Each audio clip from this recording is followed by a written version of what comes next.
Hello guys, welcome back to my channel Ramya Srirangam. ఈరోజైతే నేను వైభవ లక్ష్మి పూజ చేసుకున్నానండి. ఇదైతే 5వ వారం. ఈ పూజా విధానం గురించి చూపిస్తాను, చూడండి. శుక్రవారం ఉదయాన్నే లేచి తలంటూ స్నానం చేసి ఉదయం నుంచి సాయంత్రం వరకు ఉపవాసం ఉండి సాయంత్రం వేళ ఈ పూజ చేసుకుంటారండి. ఈ పూజను ఈశాన్యంలో ఎక్కువగా చేస్తారు. ఈశాన్యంలో పూజ చేసేటప్పుడు అక్కడ శుభ్రంగా కడిగేసి ఒక పీటను ఏర్పాటు చేసుకొని ఒక ఎర్ర క్లాత్ వేసేసి దాని మీద బియ్యం ఏర్పాటు చేసేసుకొని అమ్మవారి చిత్రపటాన్ని ఏర్పాటు చేసుకొని పూజ చేసుకుంటారు.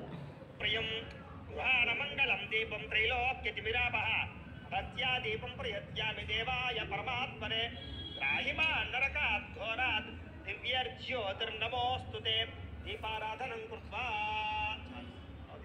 ఆపేసి పక్కకు పెట్టేసుకోండి. చాలా దీపం వెలిగించారు కదా, దీపానికి కాస్త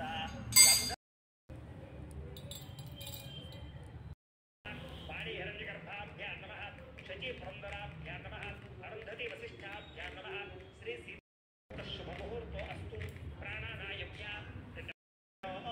దేహి భోగం నవరత్న ఖజిత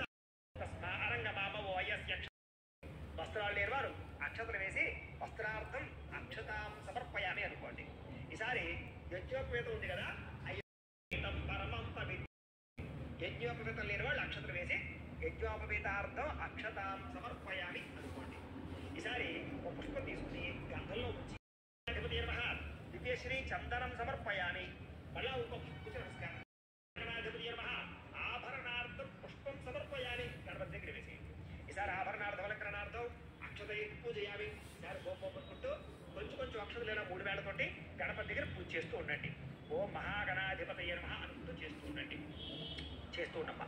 ఓం సుముఖాయ నమః, ఓం ఏకదంతాయ నమః, ఓం కపిలాయ నమః, ఓం గజకర్ణికాయ నమః, ఓం లంబోదరాయ నమః, ఓం వికటాయ నమః, ఓం విఘ్నరాజాయ నమః, ఓం గణాధిపాయ నమః, ఓం ధూమకేతవే నమః, ఓం గణాధ్యక్షాయ నమః, ఓం బాలచంద్రాయ నమః, ఓం గజాననాయ నమః, ఓం వక్రతుండాయ నమః, ఓం శూర్పకర్ణాయ నమః, ఓం హేరంబాయ నమః, ఓం స్కందపూర్వజాయ నమః, ఓం సర్వసిద్ధిప్రదాయకాయ నమః, శ్రీ మహాగణాధిపతయ నమః.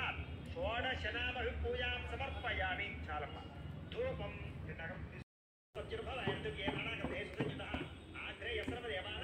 ధూపోయం ప్రతిగృహ్యత శ్రీ మహాగణాధిపతయ నమః.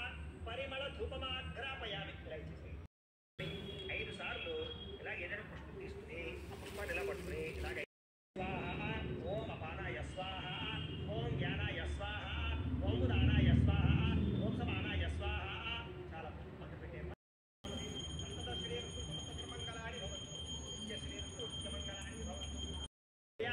విద్యారంభే వివాహే ప్రవేశే గణాధిపతయ నమః.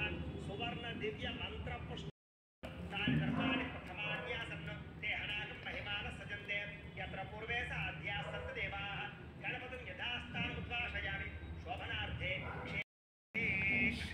నీళ్ళు పోసుకుని ఆ పల్లెలో వదిలిపెట్టేసి నీళ్ళు కొంచెం పోయింది ఆ చెప్తున్నాం పోయింది నా చెమ్మెత్తిపోయింది.